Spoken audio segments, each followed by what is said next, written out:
জাতিসংঘে যেখানে যাচ্ছেন সবাই অবাক হচ্ছে, আপনি যখনই শুনছেন যারা রাজনৈতিক দলের নেতারা সঙ্গে এসছেন এবং সকল দলের নেতৃবৃন্দ এখানে এসছেন। আমরা গেলাদের কাজ শেষ, আমরা প্রত্যেকে নিজে খেলব, যেটুকু অংশ আমরা পারি সেটুকু অংশ আমরা পালন করব, তাহলে বাংলাদেশের অন্তর্বর্তীকালীন সরকারের প্রধান উপদেষ্টা অধ্যাপক মোহাম্মদ ইউনূস দেশ পুনর্গঠনের কাজে প্রবাসীদের এগিয়ে আসার আহ্বান জানিয়েছেন।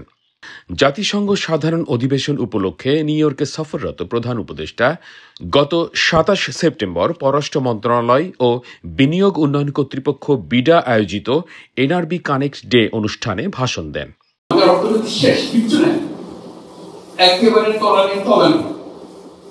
নিউ ইয়র্কের ম্যারিয়ট মার্কুইজে আমেরিকার বিভিন্ন স্টেট ও অন্যান্য দেশে বসবাসকারী প্রবাসীদের এই বিশেষ অনুষ্ঠানে প্রফেসর মোহাম্মদ ইউনূস বলেন, তলানিতে পৌঁছে যাওয়া আমাদের অর্থনীতিতে প্রাণের সঞ্চার করেছেন প্রবাসীরা। তাদেরকে আর কোনোদিন কোনোভাবেই আলাদা করে দেখার সুযোগ নেই। তিনি প্রবাসীদের উদ্দেশ্যে বলেন, দর্শক সারিতে বসে নয়, এবার মাঠে নেমে দেশের জন্য খেলুন। সবাই মিলে একটু চেষ্টা করলে দেখবো যেটা করে ফেলতে পারি। যেমন আজকের মিটিংটা যে সুন্দরভাবে আমরা মিটিংটা করতে পারছি, এটাও কিন্তু অসম্ভবকে সম্ভব করার জিনিস। জাতিসংঘে যেখানে যাচ্ছেন সবাই অবাক হচ্ছে, আপনি যখনই শুনছেন যারা রাজনৈতিক দলের নেতারা সঙ্গে এসছেন এবং সকল দলের নেতৃবৃন্দ এখানে এসছেন।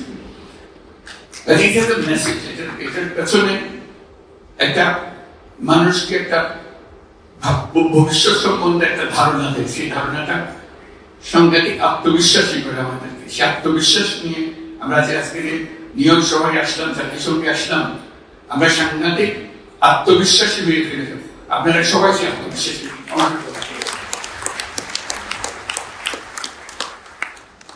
কারণ ছাত্ররা তাদের রক্ত দিয়ে যে সুযোগ সৃষ্টি করে দিয়েছে, সেটা শুধু একটি রাজনৈতিক সরকার পরিবর্তনের বিষয় ছিল না, এটা দেশের একটা পুনর্জন্মের বিষয়।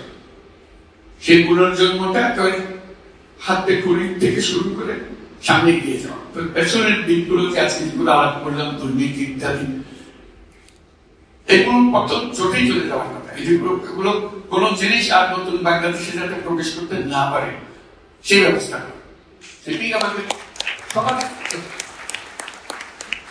এবং সবাই দূরে দাঁড়িয়ে গ্যালারিতে দাঁড়িয়ে খেলা দেখবো ওরকম না, নিজে খেলবো। আমরা গ্যালারির কাজ শেষ, আমরা প্রত্যেকে নিজে খেলবো, যেটুকু অংশ আমরা পারি সেটুকু অংশ আমরা পালন করবো। এখানে এই তারুণ্যের কারণে যে কোনো রকমের ব্যবসা করতে চাও, তোমাকে সেই ব্যবসা সেই কারখানা তোমার নিজের তো সে করার দরকার না। এখান থেকে লোক নিয়ে গিয়ে সেখানে তোমরা কারখানা চালাবে, তার চেয়ে বড় কারখানাটা এখানে বসে লোক তো আছে, এই ঝামেলা থেকে বেঁচে যাবে। তাকে একটা প্রোডাকশন হাব হিসেবে চিন্তা করো। বিএনপি মহাসচিব তার বক্তব্যে তরুণ নেতৃত্বের অমিত সম্ভাবনার কথা তুলে ধরেন। যে কোনো বিপদে, যে কোনো দুঃসময়ে সবাই এক হয়ে লড়াই করতে জানে, তার প্রমাণ জুলাই দিয়েছে। আমি এটা শুধু পার্টিকুলার কোন পলিটিক্যাল পার্টিকে কথা বলতে চাই না, প্রায় প্রতিটি মানুষের প্রতি সংগ্রাম করেছে। প্রফেসর ইউনূস যে স্বপ্ন দেখেছেন, যে দেখছেন, এই স্বপ্নগুলোকে আমাদের সামনে এগিয়ে নিয়ে যেতে হবে। তার সেটা নিয়ে আমার সামনে এগিয়ে যেতে পারবো বলে আমি বিশ্বাস করি। যে আমরা আধুনিক চিন্তা করি, আমাদের পরবর্তী জেনারেশন, আমাদের ছেলেরা, আমাদের মেয়েরা, তারা নিঃসন্দেহে অনেকে বেশি আধুনিক চিন্তা করে। যে আমাদের এই নতুন জেনারেশন, তারা নিঃসন্দেহে আমাদেরকে সেই নতুন সংগ্রামে, নতুন লড়াইয়ে, নতুন স্বপ্নের মতো দিয়ে আমাদেরকে নতুন দিগন্তের মধ্যে নিয়ে যাবে। যে আজকে আমরা সবাই এক হয়ে যেত, একই একটা বিষয়ে, বাংলাদেশের বিষয়ে। My fellow brothers and sisters who from a far distance contributed to a revolution that shook the world. And thank you, Dr. Mohammad Yunus, for carrying on. I hope that whoever comes to power next continues what you are doing so that we don't have to look back. We have a vision to see zero corruption in Bangladesh. We have a vision to see full transparency and accountability in Bangladesh. And we want to see a Bangladesh where nobody is discriminated because how they look, because of their gender, because of their belief, because of what they do. We want a society that has equal opportunity for everyone, whether you live in Gulshan, Baridara, or a remote village in Tetulia. Bangladesh has tremendous opportunity, but corruption is a big 10-feet leakage that is draining the blood and sweat of the economy. I think after 5th August, that drain has shrinked a little bit, and it is a progress. Whoever is in charge of the next government, they need to make sure, they need to assure the business community that the shrinkage is less and less, and that way we can improve the economy. It doesn't matter how good business plan we give, unless we ourselves, every one of us, we work together, we cannot change our country. We cannot make our country corruption-free. আলোচনায় শোষণ বঞ্চনাহীন দুর্নীতিমুক্ত বাংলাদেশ বিনির্মাণের রূপরেখা তুলে ধরেন NCP নেতা আক্তার হোসেন ও doctor Tasnim জারা। বাংলাদেশ একটা অভূতপূর্ব অভ্যুত্থান দেখেছে। এই অভ্যুত্থানে আপনি কোনো সিঙ্গেল একক কোনো নেতৃত্ব দেখবেন। এই অভ্যুত্থান এমন বাংলাদেশের নানা প্রান্তের মানুষেরা, সমাজের নানা স্তরের মানুষেরা, তারা সকলে স্বতঃস্ফূর্তভাবে এই অভ্যুত্থানে অংশগ্রহণ করেছে। এমন বাংলাদেশে যেখানে প্রত্যেকের অধিকার সংরক্ষিত থাকবে, মানবিক মর্যাদা থাকবে, খুব বেশি চাওয়া না, কিন্তু এই যে অধিকার সংরক্ষিত থাকা, মানবিক মর্যাদা থাকা, এটা যাতে নির্ভর না করে কার পকেটে কত টাকা আছে, ক্ষমতাসীন কে কাকে চেনে, সেটার উপর নির্ভর করবে এমন বাংলাদেশ চাই না। হাসপাতালে একটা সিট পেতে হলে কোনো রাজনীতিবিদের রেফারেন্স লাগবে, ভূমি অফিসে ফাইল মুভ করার জন্য ঘুষাতে কম, এবং এমন বাংলাদেশ আমরা গড়ব যেখানে প্রত্যেক নাগরিক দেশ গঠনে সক্রিয়ভাবে অংশগ্রহণ করতে পারবে। আমাদের তরুণরা, আমাদের নারীরা, আমাদের প্রবাসীরা সক্রিয়ভাবে দেশ গঠনে অংশগ্রহণ করতে পারবে। যে জোয়ার তরুণদের মধ্যে এসেছে, তারা দেশ নিয়ে ভাবছেন, স্বপ্ন দেখছেন, দেশ গঠনে কাজ করার চিন্তা করছে, তাদের স্বপ্নটা আমাদের লালন করতে হবে এবং তারা যাতে একটা নিরাপদ পরিবেশে দেশ গঠনে ভূমিকা রাখতে পারেন সেই ব্যবস্থা আমাদের করতেই হবে। And I dream of a Bangladesh যেখানে young people from all over the world will come to Bangladesh for excellence, excellence in training, excellence in education. এবং ওই জায়গায় I don't see why we cannot do that. দেশ গঠনে যাতে প্রবাসীদের সাথে একটা যে দূরত্ব আছে বাংলাদেশে, সেই দূরত্বটা যাতে ঘোচে, এবং আজকে I think this is a very key moment এই জায়গায় diaspora is being included, and I hope আমরা এমন একটা বাংলাদেশে যেতে পারি যেখানে যারা দেশে আছেন, যারা প্রবাসে আছেন, সবাই মিলে আমরা এই যে বাংলাদেশ 2.0 স্বপ্ন দেখছি, যেখানে সবার অধিকার সংরক্ষিত থাকবে, মানবিক মর্যাদা থাকবে, সেই জায়গায় একসাথে কাজ করতে পারি।